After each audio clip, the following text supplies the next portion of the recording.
What's good, everybody? Welcome back to another episode of the Gifted Hoops podcast. I'm joined here today by my guy, Derek Stein, obviously of the Not Just Dribble podcast, and also humongous Philadelphia fan. It's been a while since we did a pod, but don't worry, the Detroit and the Golden State episodes are still rolling out. It's been a long process with that stuff, but we're obviously here today to break down the James Harden trade, okay? We're here. James Harden has officially been traded from the Philadelphia 76ers. No more Lil Baby, no more Honey Buns, only Tyrese Maxey and Joel Embiid. Derek, what's your initial reaction to James Harden being traded away from your franchise? Well, thank you, Gifted. Happy to be here. I'll tell you, I saw it at 5 a.m. Just happened to wake up. Oh, wow, you woke up for this. I woke up, the phone was kind of blowing up a little bit, went and looked. I was upset initially because I was like, I could have gotten an extra half an hour of sleep before work. But I looked, I saw the contents, and this is before all the draft capital got posted. So I looked at it, and first words out of my mouth were, that's it. Because the first name I saw that was not there wasn't even Terrence Mann, it was Norman Powell that was not there. And I thought Norman would be included on virtually every single kind of trade that could have happened for Philly. I figured if Terrence Mann was actually off the table for LA, the Sixers would possibly want some kind of scoring option back. That obviously wasn't the case. Instead, we got practically every wing that doesn't start or wouldn't start if the Clippers could help it, and some draft capital. So initially I was like, I don't know. I got to sit with it. I got to wake up, got to look over it, and I was like, you know what? Overall, I'm happy. I'm happy there's a direction with this trade. I'm happy because James Harden and the potential drama that could follow is no longer on my team and in my city. So overall, I'm happy. So unlike you, I did not wake up. I actually passed out in the Discord. Last night I was watching basketball in the Discord and I knocked out. I could not make it through Lakers Orlando.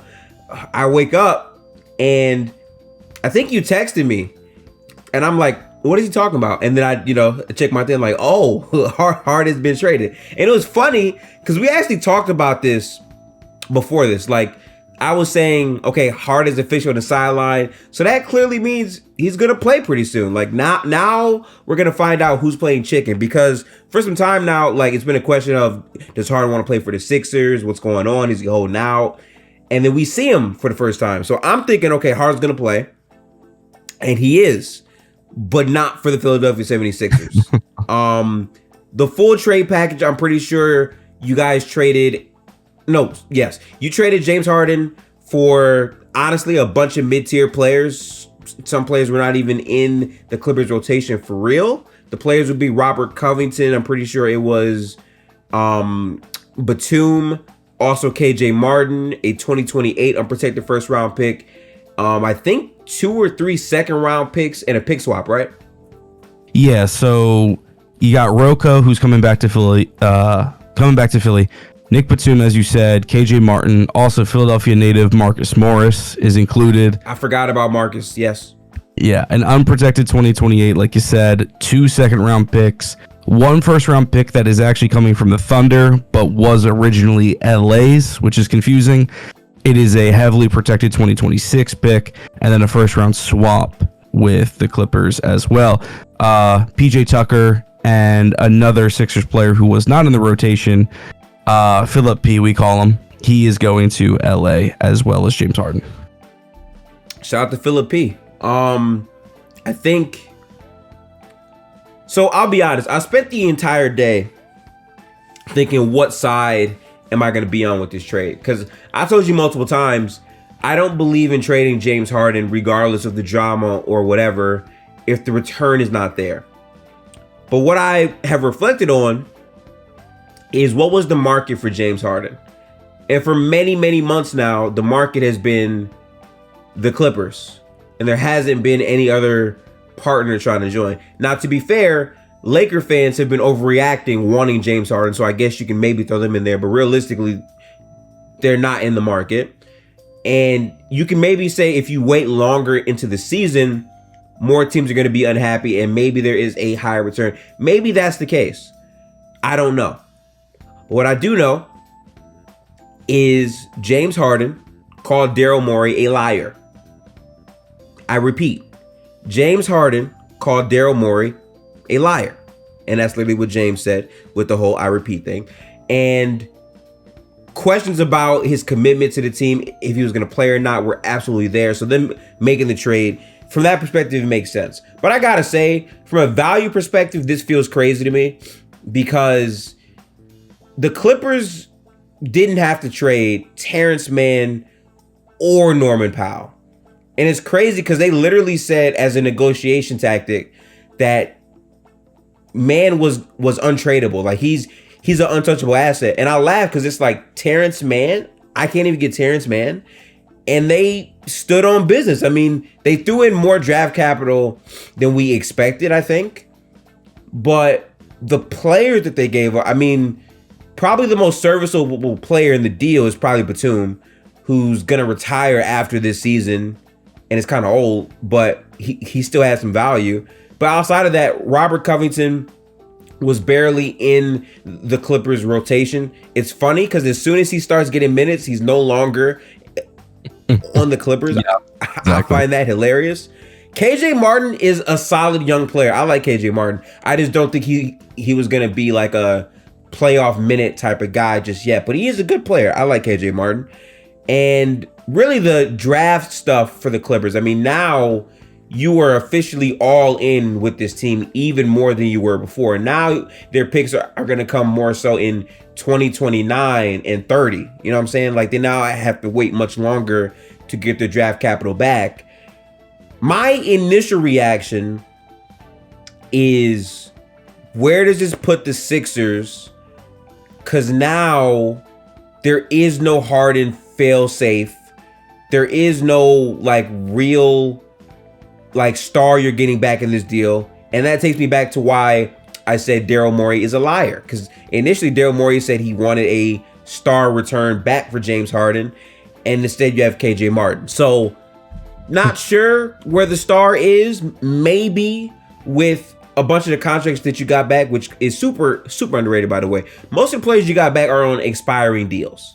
All of them gifted, actually. All of them are expiring contracts, which is interesting. All of them, as Derek said, are expiring deals. Which immediately, once I figured out that information, Derek, right, made me think, so are they going to try to flip all these expirings and maybe some of the draft capital plus their own for a star player that's out there? And I started thinking, okay, well, who could that be? Let's go through some of the stars that we think are a bit disgruntled. And it feels like the number one name would have to be Zach LaVine. I mean, Bulls literally lose one game and they have a players only meeting. And then days later, Zach LaVine scores 50 points, his career high, and they still lose the game. So like, it feels like the writing is on the wall there. But even then, maybe I'm a hater, but I'm trying to think stylistically, does Tyrese and Zach LaVine make sense if they're super redundant? I think Tyrese is a better off-ball player. Zach LaVine isn't a playmaker. Tyrese is evolving and taking leaps in the playmaking area, but does that make sense? I had to think about it, and I still don't know where I'm at, but that was my initial reaction. I didn't even get to how I felt for the Clippers. I'm so focused on your team now. Yeah, I think, to the Clippers' credit, I'll say they stuck to their guns, right? They didn't trade Mann. They didn't have to trade Powell, which I thought was almost essential, especially if you didn't include Mann. But from the Philly side of things, I think I was happy. Again, like I said, once I got to sit with it a bit more and I looked and I was like, okay, there's a clear direction with this trade. So you said it already. These are all expiring contracts. After this year, this is empty money. This is going to be freed up cap space.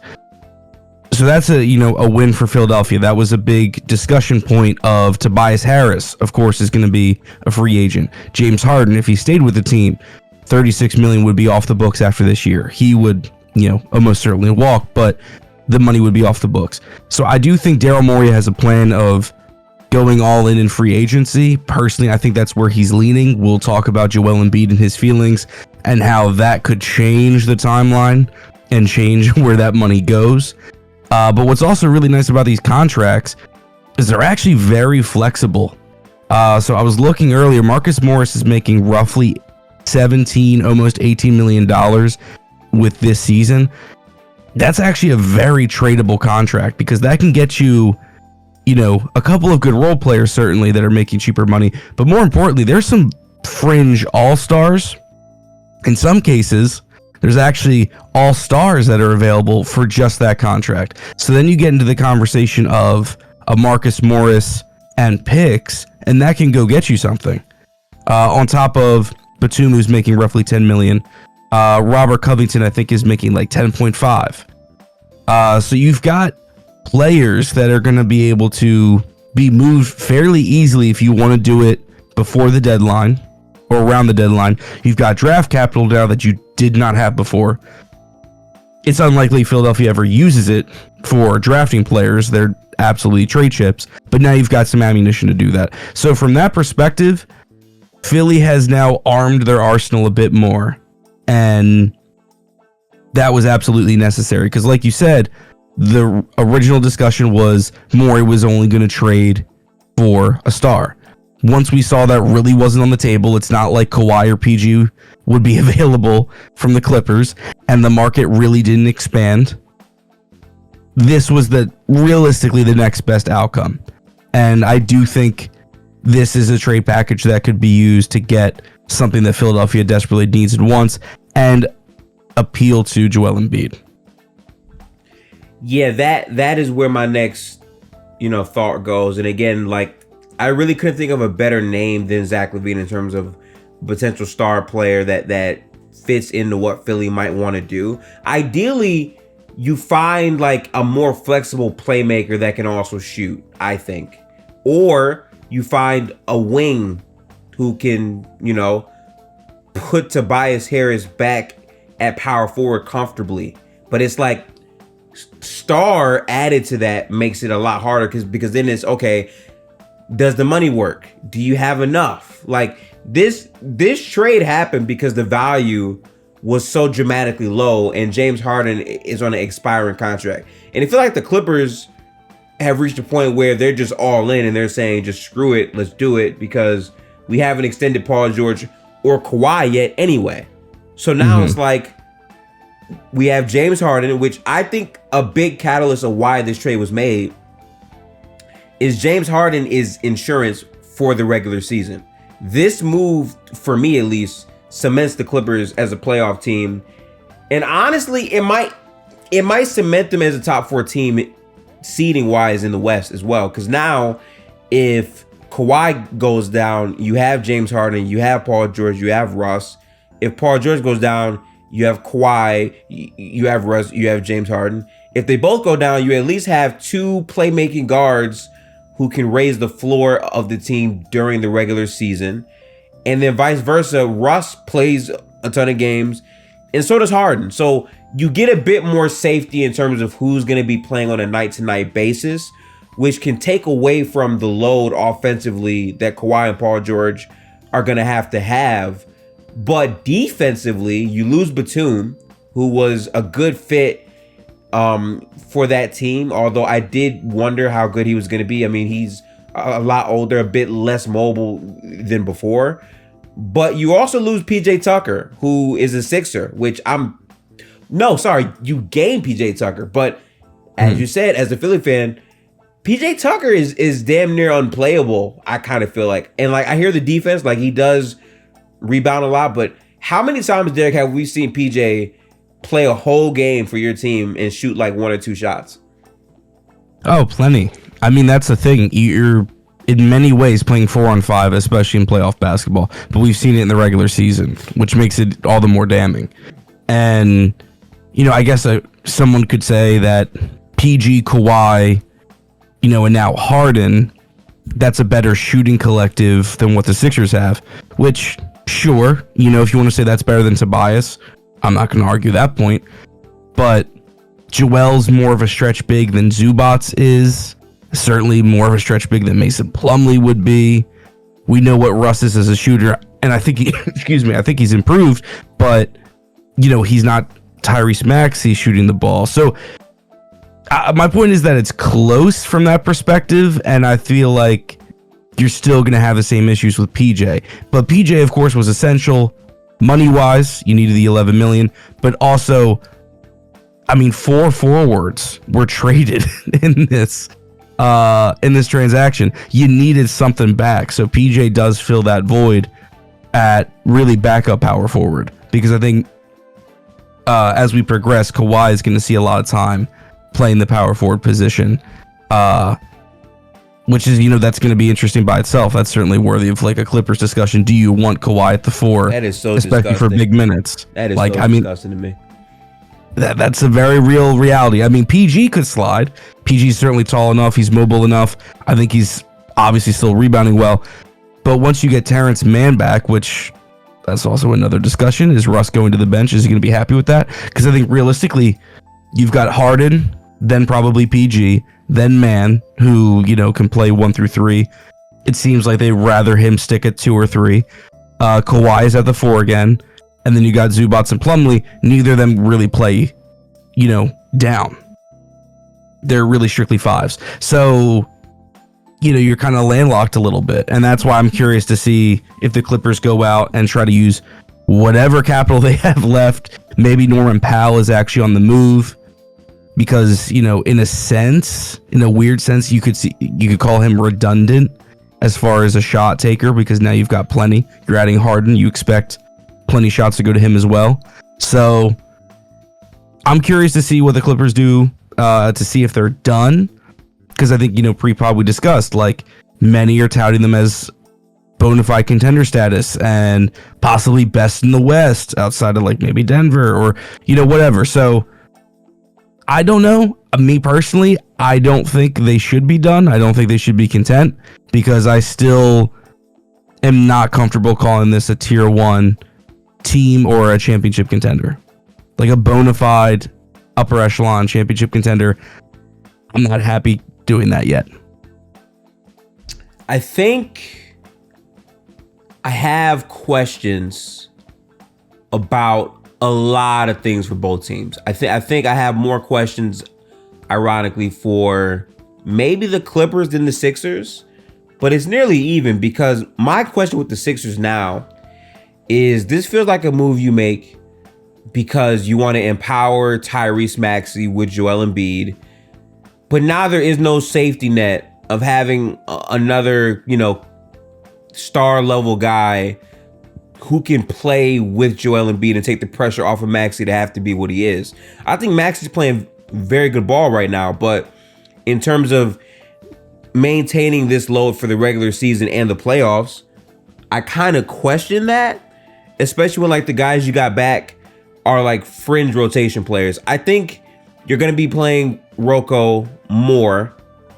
I can see that, but I just wonder, in terms of like playoff success, what this roster can project to do and how that's going to impact Joel Embiid's feeling on the direction of this team without that other move being made in the same season. Right. No, I agree. I mean, obviously you're losing Harden. We saw it in the games early on. You're losing a guy who's giving you 20 points roughly a night and 10 assists a night. You led the league in assists last year. So removing that big of a playmaker, even if you want to change the style that your offense, is executing and conducting, which Nick Nurse is certainly trying to do, that's still a big void. That's not easily replaceable. So we've seen some struggles with, team ball movement and execution. We've talked about Joel Embiid and his struggles, my frustrations with him and his playmaking. He had some comments recently that like, guys need to just keep cutting. I'm going to find you. And it's like, I believe that eventually. I don't think we're there yet.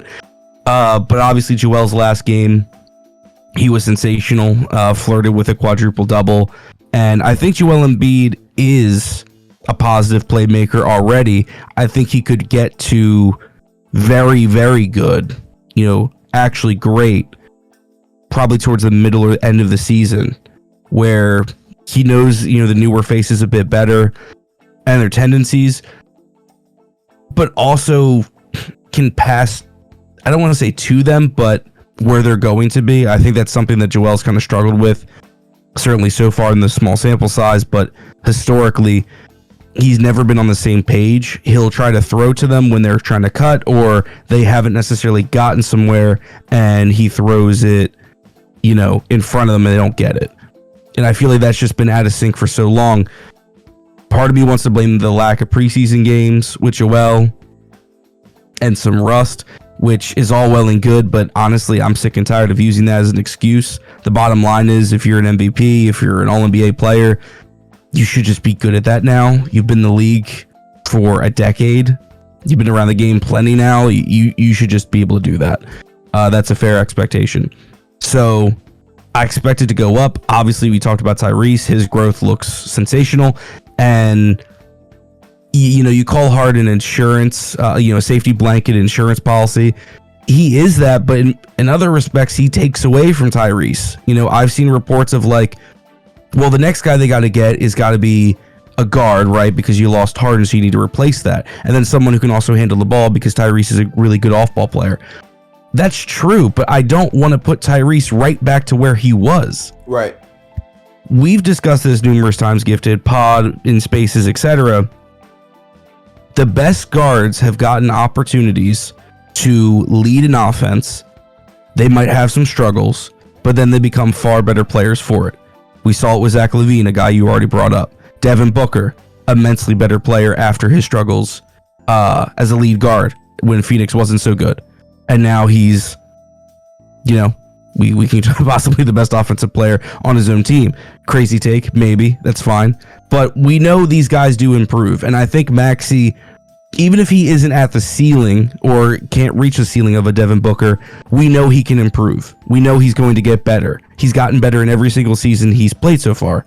So I want Maxey to have the keys to take those chances as a playmaker. My biggest frustration with Maxey as a lead guard at times or a decision maker is he doesn't gamble that much because he's worried about turnovers. And he's always been very good at avoiding them.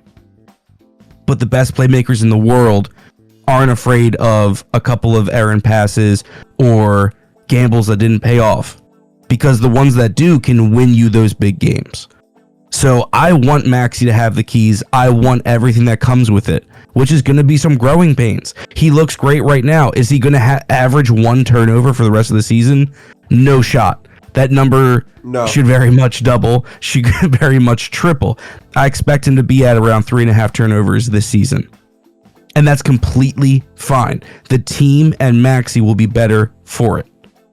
So when I'm looking at what the Sixers need to do, to me, it's just grow. Just get better. Let Maxey and Embiid be a pair. See how well that can carry you. They're both averaging 30 right now. If that has any semblance of continuing, we know it can for Joel. We don't know, obviously, if Tyrese can really do that. But if they can get close, then that completely changes how you're trying to build this team forward. Because now you have just gotten a superstar to pair with an already superstar in Joel Embiid. So that would completely change the way Philly should look at what's staring them in the face right now, which is definitely a team that has questions and doesn't have the highest ceiling in the East. There's easily 2 teams better than them right now, arguably 3, maybe even 4. But I think we need to kind of let it happen and let Tyrese grow. And then we can start asking those questions of okay, what's next? And I think that brings us to the next, question I have for Philadelphia. I can hear this path, I can hear this journey, but what does Joel Embiid think about this? Yeah, I mean, that's the $1 million question that I don't think anyone has the answer to. If they say they do, they're lying, because I don't think Joel's made up his mind yet. Embiid's been incredibly patient with Philadelphia. I don't think it's a stretch gifted to say that he has been put through the most turmoil any superstar. Oh, easily for me. I'm sorry. I mean, like, wait, okay. I'll save some of this for the next part of the real do it process, but going from coming into the league hurt, playing on a team that was tanking, getting this guy that's supposed to be generational, who can shoot, but me as a 7-footer, I can shoot. Then we flip that for like, yeah, he's been through a lot of turmoil, man. Yeah. So for him to go through all of that and not already ask for a trade, to me says a lot. He's certainly taken his fair shots at the team, at management before, some of which, of course, has been deserved, considering we had a GM and really director of basketball operations that had burner accounts lambasting Embiid. That was crazy. I remember them days. So he's been through a lot, and I think at this point he's got to have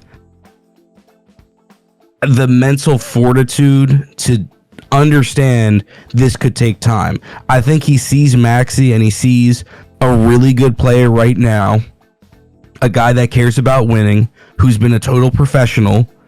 He hasn't caused drama. All those things are huge check marks for Joel. And he sees like, okay, now he's given the chance to really grow. So far, so good. I got to see where we go. And I think he understands we got some new faces in here, obviously with the 4 forwards we just acquired. But Kelly Oubre, who, is coming off a 20-point per game season. Obviously, I'm not even the biggest Oubre fan, but I think a very solid start for Kelly is fair to say. Paul Reed is now a bona fide backup center who is now being told he can go out and do a couple more things on offense. That doesn't mean just putbacks.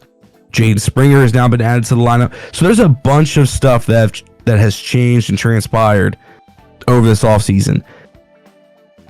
I gotta think Embiid is willing to be patient throughout this season and the offseason, because to me that's Morey's plan. If in the first week of next offseason there is not someone secured, and we can go through a whole bunch of names because there's definitely a lot, but a guy like a Pascal Siakam, a guard is not traded for, a wing is not traded for, that's when Joel says, all right, I'm hitting the button, I'm done, get me out of here, I'm 30, I'm going to try and win somewhere else, it can't happen here. And if that happens, I completely understand. I've got nothing to say. I've got zero complaints. You did everything you possibly could. You want to go win. You want to go to greener pastures. By all means. Totally get it. And I want Philly to get the best package they possibly can. But keep Joel happy and send him somewhere that hopefully for him is a better opportunity. But I think Joel has enough patience to recognize the situation that he's in right now, what the team's in right now, what they're trying to do, and he's like, okay, I'll give it a shot. That's what I believe, and that's what I'm hoping for. I don't know what the truth is for how Joel Embiid feels.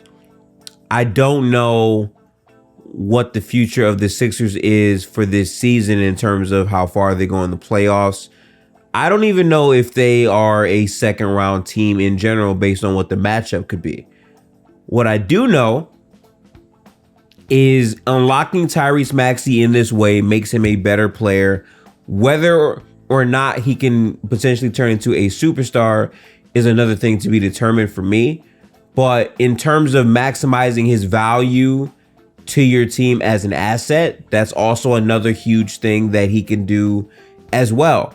And I think for the Sixers, based on how you've played this season, I mean, you did play the Bucks close with no James Harden.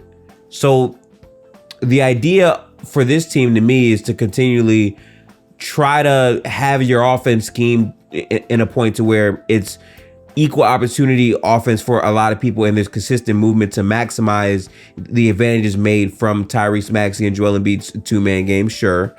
But I still think adding in another guy, which I don't think has to be a guard. Like, I like the idea of them having a defensive-minded unit first. If you have a initiator, and that could be like a point forward type of wing combo type, but it all depends on the assets you're giving up to do so. I still believe, as much as this player isn't sought after, I think Tobias Harris with an expiring contract plus the value of your picks can maybe get you someone serviceable. Might not be a star, but someone serviceable enough to play in that role, which makes it like curious for me in terms of what is going to happen there. But these games, I feel like they have a lot more weight on them now since we know Harden is no longer on this team.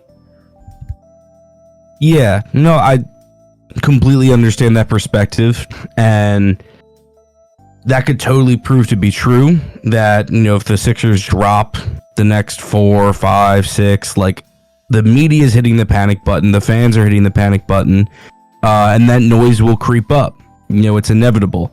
So that's definitely of concern. I just look at this and I say, okay, can this team really kind of come together as a collective?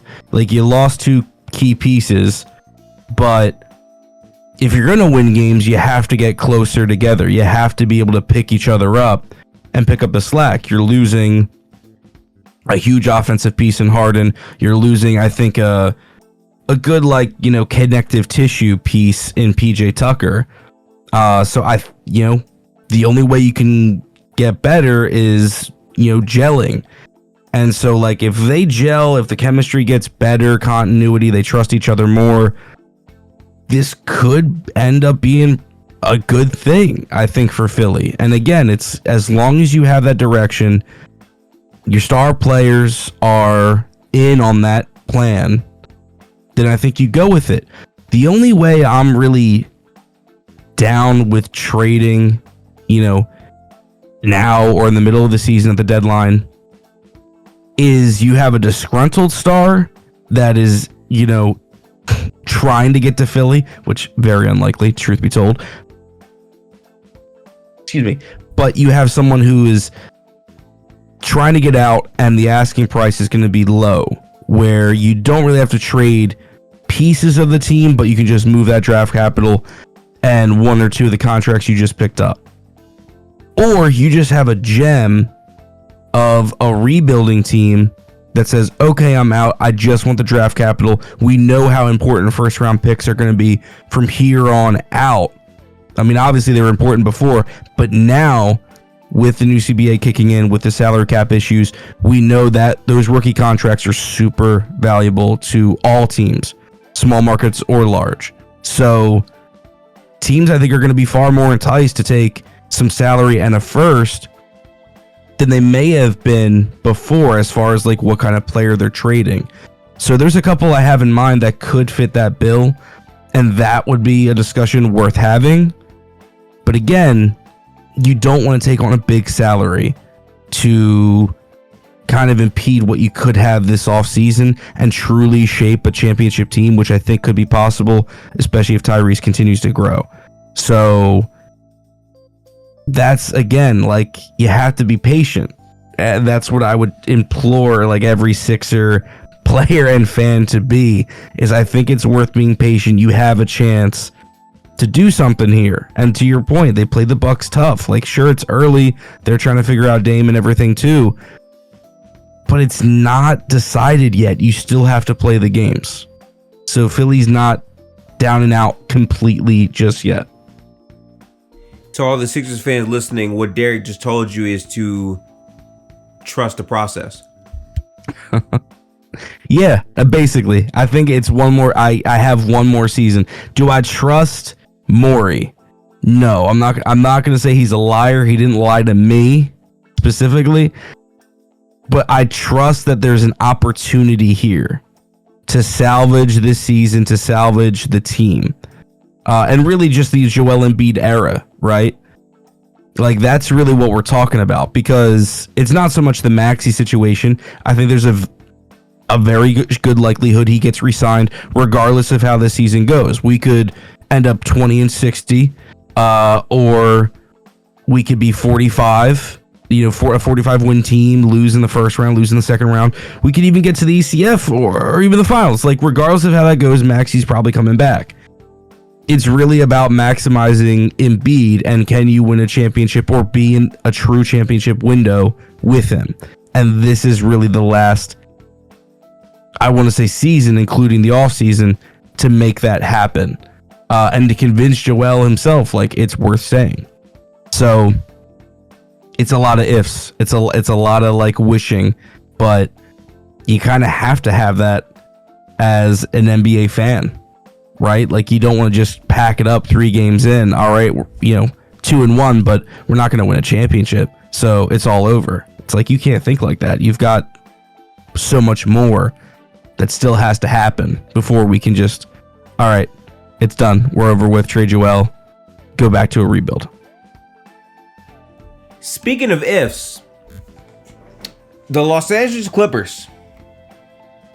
This is a team that made a big trade to get Paul George and Kawhi Leonard to LA, and they traded a bunch of first round picks, a bunch of unprotected picks, pick swaps. They traded that in the whole 9 yards, considering that they traded all of that, Derek, and they traded all NBA players Shai Gilgeous-Alexander now.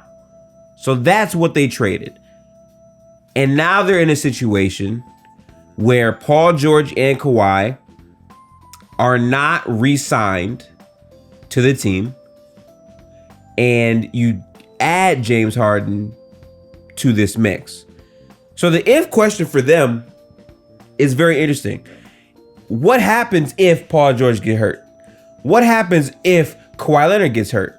What happens if they make it to the finals? What happens if they win a championship? The ifs for them are very interesting, considering the fact that Paul George, Kawhi Leonard, James Harden, and Russell Westbrook can all be gone off of this team by the end of the year. Yeah, absolutely. I think we should let's skip the injury ifs for a second, right? Because yes, they exist with LA. Yes, we know they have a history, but the injury bug could happen or find anyone, any team, anytime. So let's just pretend, you know what, they're healthy. Let's say all 4 of those, big names that you mentioned, they play 60 games, roundabout.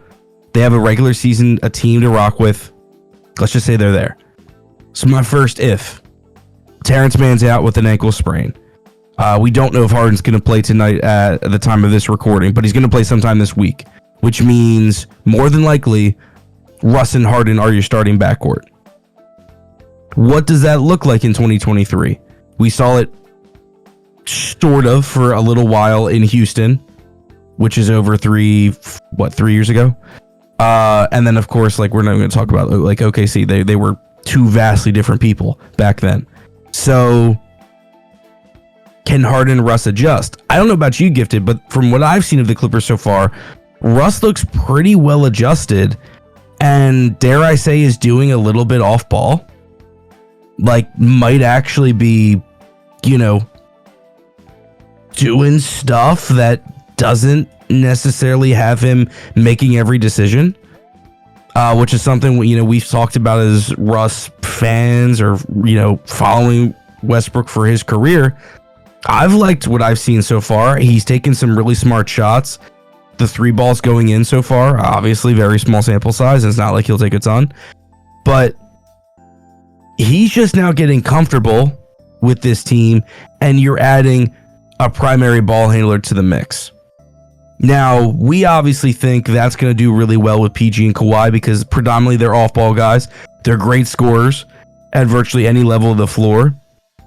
They're also very good defenders, so that's going to make up for Harden. But where does Russ fit in? Is he going to be happy with this situation sharing with Harden? And then is he going to be happy coming off the bench, Gifted?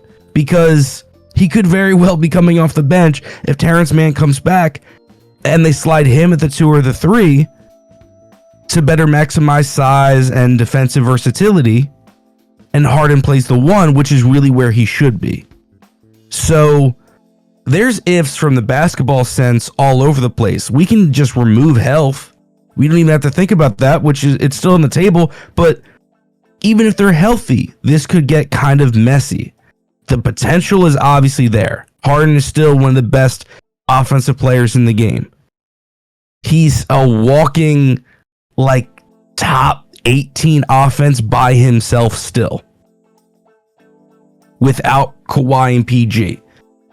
But I don't think it's going to be very clean, especially if he dribbles the ball and makes every decision as much as he did this past season in Philadelphia. So what do you say to that? Well, where my head is at now is Ty Lue. Ty Lue, to me last season, was a bad coach. I did not like his rotations. I did not like his adjustments. Oh wait, my bad. He didn't make any. And I didn't like his processing of certain things as the season progressed. Like, how many months, Derek, do we have to hear many Clippers fans, and us included, by the way, ask ourselves, why is Marcus Morris playing over Terrence Mann in the year 2023? Why is that happening? And now, just when it looks like Terrence Mann is going to have a season where he gets more like exposed, he's this untouchable asset now, like, oh, they're valuing Terrence Mann. Good on you, Clippers. You now trade for James Harden. Who's going to start? I don't think there's any question James Harden is going to start. That's obvious. The question now is, does Russ start over Mann? Or does Mann start over Russ?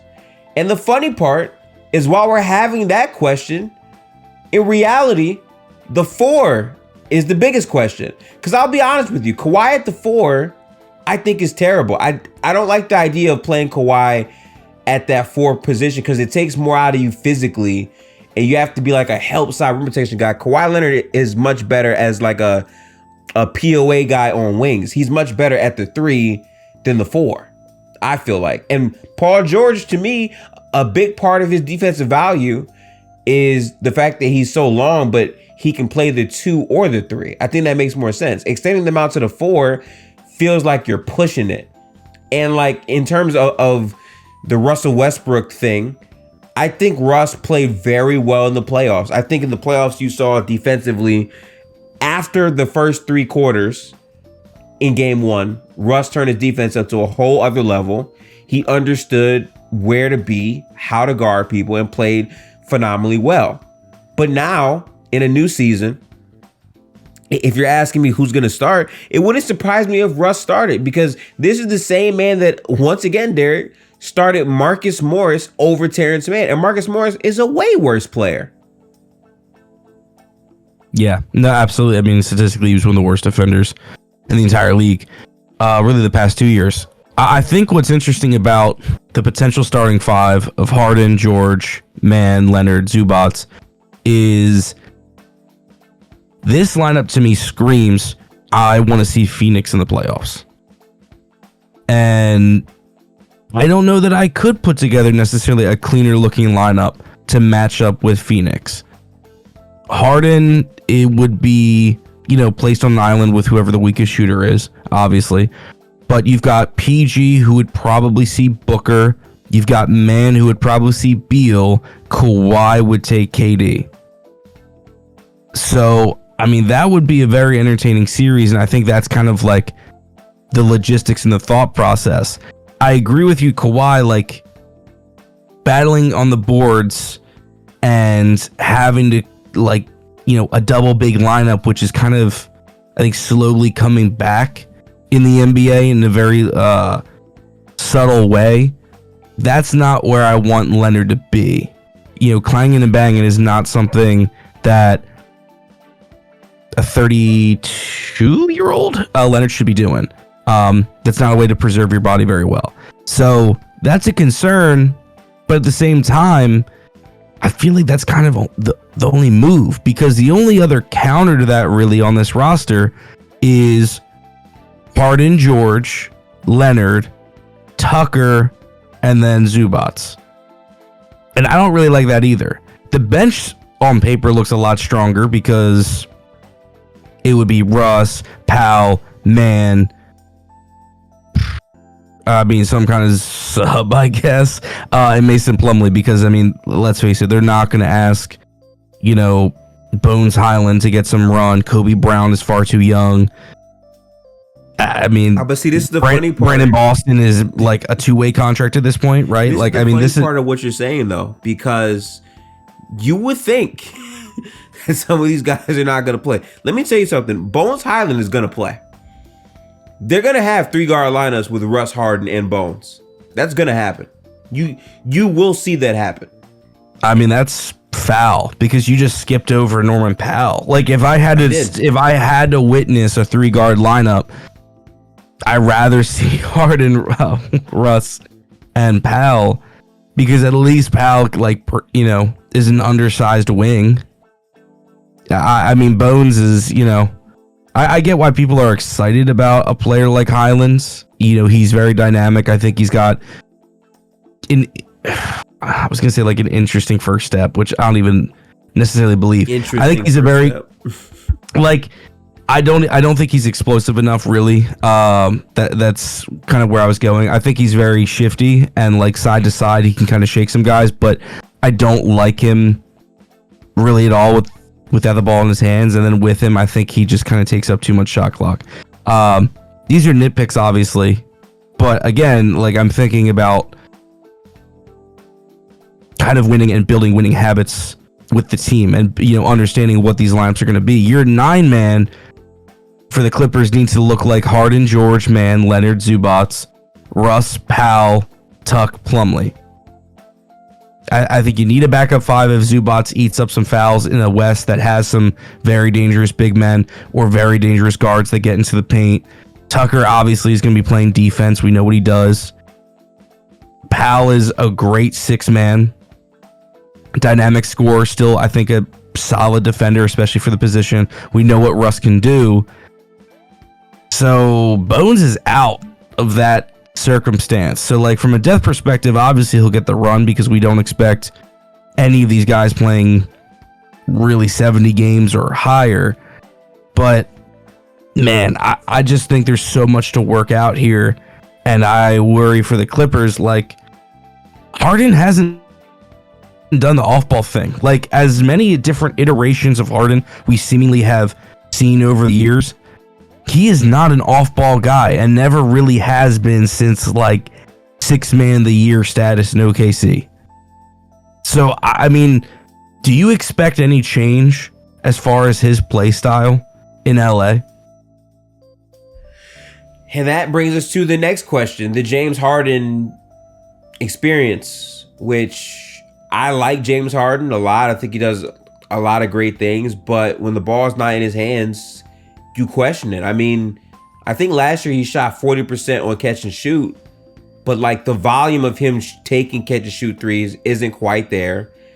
And his best value has always been with the ball in his hands as a playmaker. So now the question becomes, well, if James has the ball in his hands more, you're taking it out of Kawhi's hands more.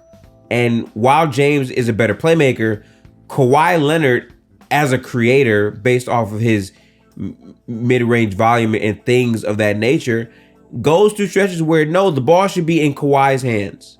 He's going to make the right read. He's hot. What happens, especially if you have Russell Westbrook and Harden, two guys who historically are not phenomenally great off-ball players, especially Harden, right? I don't know what the ceiling of that type of play is. I think Paul George is going to be the ultimate connector with that, but I think that's going to require Paul George to have to run off the ball more and do more things. And it feels weird because Paul George has had a great start to the season, and I feel like his play style has been a bit more on ball in those spots. So making it work with all 4 of them in a lineup feels difficult and concerning. But the one thing I will say is the pace should be a lot better. Okay, I think that's interesting. I agree with you about the Paul George stuff. To me, he is the big connective piece because I don't think Kawhi really has to alter his game at all. We've seen in the past PG pick up some more playmaking duties, because I think one thing we've talked about with this Clippers team, really since this duo has been put together, is who is their point guard, like who is their facilitator, who helps to table set when, you know, if one of them's not in the court, let alone the both of them aren't on the court, who helps get early offense, who kind of keeps it going in a good way. They have that with Harden. We know he is a great table setter. And as far as like the catch and shoot threes, you know, that's certainly improved with Philadelphia, but it's the lack of movement. It's the lack of screen setting. It's the lack of cutting to the basket. These are the things that Harden has never really had to do because he's been so good at other things. But those are also kind of like winning tendencies and winning abilities that we've seen plenty of great players adapt or change and do for the betterment of their team. So it's not like Harden's the only one who's never done this either. In fact, we've criticized Russ for these exact same things at times. But I think it's, you know, can they gel and play the same way? Because you bring up pace. Are Russ and Harden going to kind of match up? Because you can have Harden sit, Russ lead the show, right? Vice versa. If they both were to sit and you had like a Bones and then your other wings and guys are out there, how much change is that going to be? So those are kind of the questions I have. Offensively, I think they're just going to find ways to put the ball in the basket. That's cool. But I think Harden now has to adapt again to what kind of defensive style they want. And while I think Zubac is a okay defender at the 5, I don't think he's bad like some people presume he is. I think he's honestly good at contesting shots, even if he's not sending them back a ton. I do think this isn't the same as like Joel back there or a Nicholas Claxton. So this is another adjustment he has to make. He's got the perimeter defenders, obviously, in the dynamic duo, but can he like make these adjustments on the fly and, you know, quickly? Because this is a team that needs to compete, and as we've said, needs to kind of secure a high seed in the West, because this is going to be a shootout. If you fall to 6, let alone you get scared about the play-in, like you could get a bad matchup and then it's over. Because the West is going to be hot this year and it's going to be highly competitive. So is this all going to gel quickly? That's really the biggest question, obviously, for LA. Yeah, and like seeing how they go through the pains, because again, like you said earlier, right? On paper, Kawhi is on KD, right? On paper, Paul George is on Booker, right? On paper, you probably put Man on Beal if Man is the one who is going to, you know, start, right? Like that's what you would do. But what we've seen the Clippers do for years, especially in the playoffs, is just switch everything bullshit, where they don't have their guys fight through screens consistently, and instead of Paul George or Kawhi guarding Luka, it's Marcus Morris. And it's like, are they going to play that same game with the Suns? Right. I mean, and look, I think I want to, real quick, I want to give Westbrook some credit. I think since he's been with LA, he's done a little bit better with the Clippers, that is. He's done a little bit better defensively as far as communicating and fighting through some of those screens. Yeah. But like, let's look at this, for example. If Man isn't the starter, because, you know, we've discussed his and Ty Lue's relationship or what have you, he doesn't play maybe as many minutes as he should. If Russ is the starter alongside Harden, PG, Kawhi, Zubac, now you're asking Russ in this hypothetical to guard Beal or to take another like lead guard if like the wings are occupied. Like LA, for example, like is he guarding like Reeves or D'Lo? Presumably, if Kawhi's stuck on AD, or if Kawhi's stuck, you know, got LeBron, then PG has to take somebody. Like, I don't know. Asking Westbrook to continue to be good defensively at 35 is just a really hard ask, because we know Harden ain't doing it. So no. Again, these are nitpicks. Like, obviously we need to see this play out in the regular season. I don't really have a ton of these questions, but this is a move to make it or break it, right? Like, this is, can we get over the hump and get to the finals? That's why you trade for James Harden. He's supposed to be your ceiling raiser. Yeah, sure, he's a good, like, insurance policy for the regular season because of the injury history with the big two, but he's supposed to put you over. This is now a big three. Some people might say big four, which is kind of nasty, but this is supposed to put you over the hump. And there's a lot at risk here. We know they don't have a ton of draft capital. If this doesn't pan out this year, you're essentially forced to re-sign. Obviously, try to secure Paul George and Kawhi back. They have player options, both over $45 million. But then you got to get Russ back on a contract. If I'm not mistaken, he's on like damn near minimum. And then you have Harden, who specifically requested this, almost like he, thought or had some kind of assurances potentially that he would be getting some kind of future contract. So that's what LA is staring at. If this team doesn't work out, you're kind of stuck paying Harden, because if you don't, where is the money going and how are you replacing his production? Because you don't have the draft capital to do that, and you don't have a ton of guards on the free agent market this upcoming offseason. You've got a lot of wings and a lot of forwards. So this is the big swing. This is the big swing that Ballmer and the Clippers are going for. And I don't know. I definitely have some questions. As a Sixers fan, I feel pretty good about it, to be honest. I'd rather be in my spot than a Clippers fan spot. I'll say that. And that is so funny to say, considering the spot you're in as well. Totally. I'm not winning. I'm not saying I'm winning the finals. Hell, I don't know that this team has a better chance than the Clippers do necessarily. Again, we're talking about paper. They've got more talent. They've got more names. But it looks like, for now anyway, that the Sixers have a direction post this season. To me, the Clippers don't have a direction post this season. And that's fine. If you win the championship, you pulled an LA Rams, for a football reference here. You got your finals trophy. I mean, then, hey, whatever we said, whatever we nitpicked, whatever we talked about, it's for the birds at that point, right? Because you got your trophy. But you have to get there first, let alone win the thing.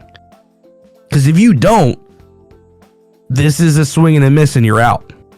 That's the way this should be seen. Philly's not out yet necessarily, but to me, the door essentially closes for the Clippers and this iteration of them if it doesn't happen this year. Unless Steve Ballmer says, you know what, I forgot. I'm like the richest owner in the league. Let me just pay everybody. Oh, wait, right. You can't because of the new CBA. Yeah, I was about to say, like, money don't matter now in trying to put this all together. And then you just get another year older and more wear and tear. And 1 year can change so much for like a whole team. Like we brought everybody back, and then my team didn't look the same at all.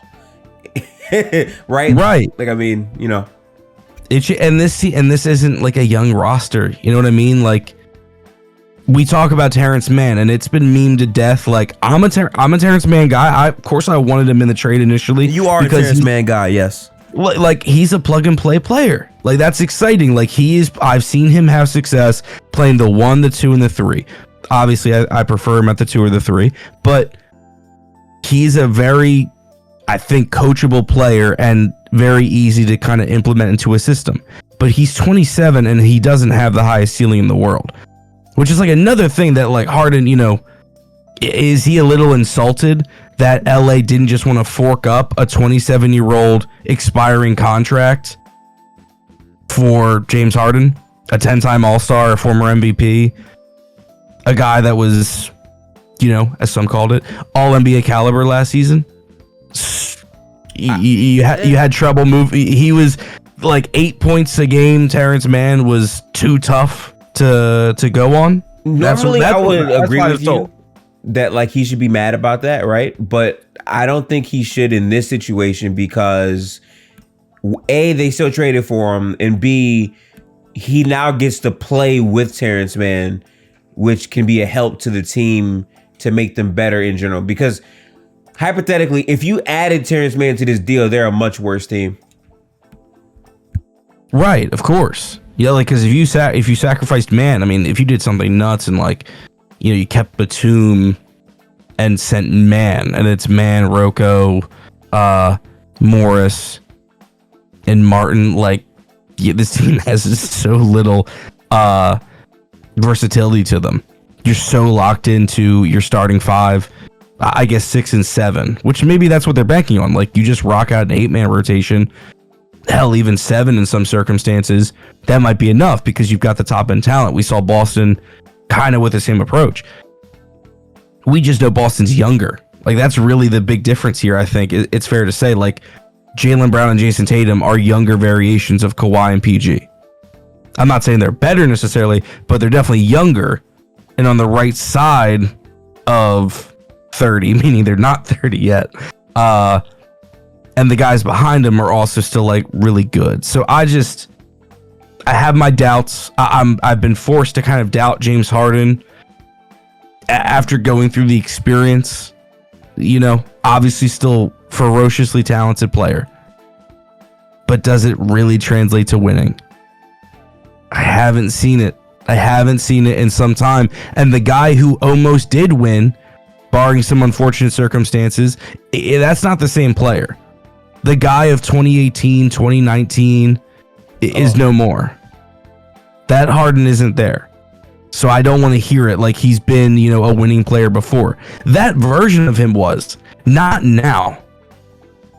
Now you get a guy that flirts with 20 points per game. I don't think he exceeds, you know, 23 points per game this season, I guess, if that's like a take to throw out there.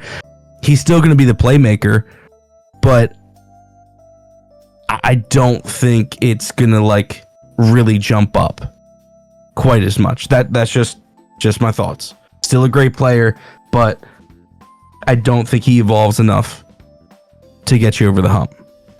So Derek is taking the rational approach to James Harden. Not me, baby.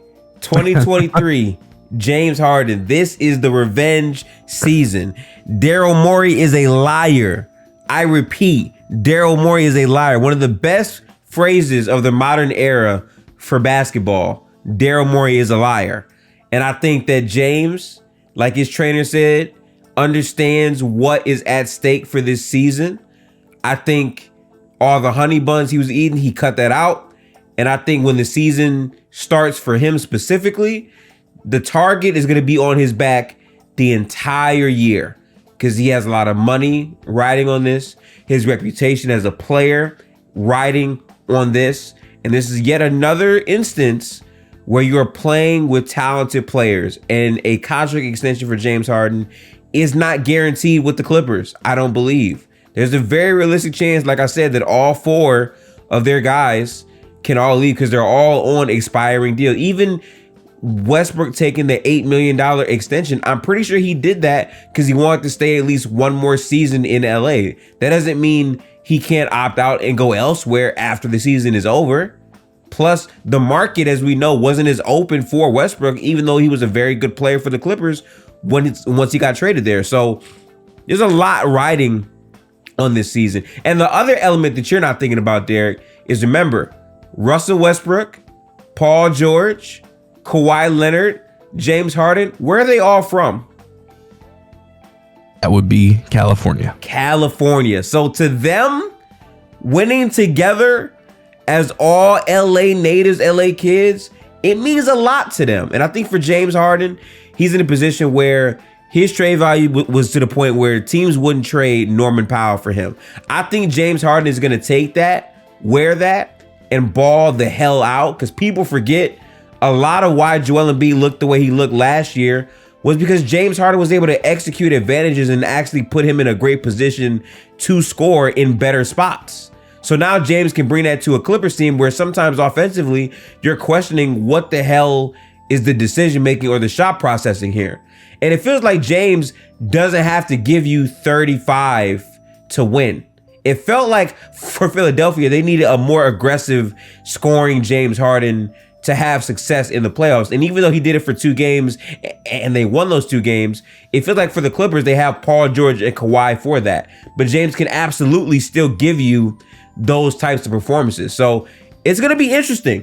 But I do feel like James Harden is due to have a very strong regular season yet again, even better than last year. That's where I'm at with it. We'll see what happens, and that's what's funny because for the Sixers and the Clippers, this is really more of a we'll see what happens trade. Totally. Absolutely. Like last question I got for you. What does this Harden stat line look this season? Now that he's a Clipper and has a full season in front of him. Oh, that's a good one. Okay. Give me 23 points per game. Give me 9 assists per game. Give me 4 rebounds a game. Give me 86% from the free throw line.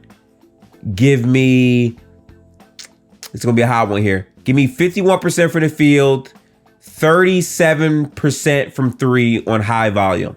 That's the James Harden season we're looking at here. Wow. Okay. So we agree about the points. The rebounds are even a little bit low, so that's interesting. Maybe the Clippers are a better rebounding team. That's fine. Assists are still there, but the efficiency. So James really returns to form.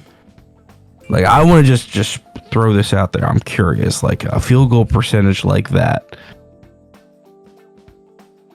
So how many seasons do you think Harden averaged like 50% from the field? I'm just curious. It's got to be like maybe 2. I don't think he's had that many, honestly. Okay, because the highest he's had was way back when in 2011, he averaged 49% from the field. The last time he broke 45% from the field was during this, I'm going to use air quotations here, MVP season in Brooklyn, because he played 30 games at an MVP level that made him an MVP player. We all remember. He was averaging 47% from the field. Last year was 44. So hot for sure. Hot take. But you know what? More power to him. Definitely going to get some good looks. He's got guys to distract and give him chances. We need to see if that finishing ability comes back. That's my big question. Well, can he hit 3 straight layups, Gifted? I'll say this: Game 1 after post trade James Harden is absolutely dropping 40. Absolutely. Every time James Harden gets traded, the first game, he reminds people I'm James Harden, and then after it's like, yeah, I can do this, but that first game, oh yeah, it's up for that first game, for sure. I'm looking forward to it. Yeah, well, appreciate having you on here, Derek. If you guys made it to the end of this video, let me know what you guys are thinking when it comes out to the James Harden stuff. Are you happy that it's over? Did you want more of the trade drama for the Sixers continuing for the season? I know I did. I personally wanted to see James Harden play every single game of this regular season, and at every press conference, win, draw, or lose, emphasizing that Daryl Morey is a liar and he doesn't want to be there. I would have loved seeing how that panned out, but we now have a whole different thing to monitor with the Clippers now. So definitely going to be watching more of their games. Derek, any final words? No, I mean, appreciate the opportunity. It was good to be back on the podcast. It's all Coops. It's been a minute since I've been on my own. It's just been, wrapped up with basketball. NBA's back, but of course, in real life basketball coaching has taken a lot of time, and I'm happy about it. It's really where I want to be. So I've been excited, and I look forward to this season. Clippers are going to be a fun team to watch, and I'm enjoying Sixers, team basketball. That's what I'm looking forward to as well. So, no, I appreciate the time. Really got nothing else to plug. We're around a lot between spaces. Your Discord, of course, I'll shout that out real quick where we're watching hoops. And yeah, that's all I got. You heard it from Derek. He's excited about the Kelly Oubre dribble handoffs. He cannot wait to see those increase in volume as the season progresses. The equal opportunity offense means don't think I said that. Kelly Oubre handoff. All right, everyone have a good night. That's all I got. Peace out, people.